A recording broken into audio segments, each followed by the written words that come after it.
एक गांव में एक वीरान हवेली थी जहां कोई भी जाने की हिम्मत नहीं करता था। कहते थे कि वहां एक खतरनाक चुड़ैल का साया रहता था। जिसने भी उस हवेली में कदम रखा वो वापस कभी नहीं लौटा। एक दिन गांव के एक बहादुर लड़के रामू ने ठान लिया कि वह चुड़ैल का राज जानकर रहेगा।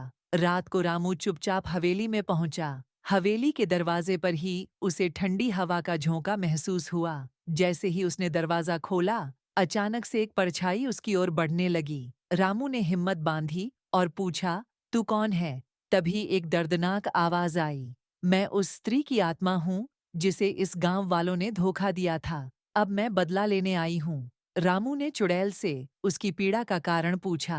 चुड़ैल ने बताया कि उसे उसके प्रेमी ने धोखा दिया था और गांव वालों ने उसे बचाने की बजाय उसे मरने के लिए छोड़ दिया था।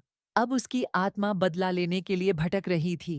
रामू ने उसे दिलासा दिया और कहा, तुम्हारी आत्मा को तभी शांति मिलेगी जब तुम गांव वाले को माफ करोगी। बदला लेने से कुछ नहीं मिलेगा।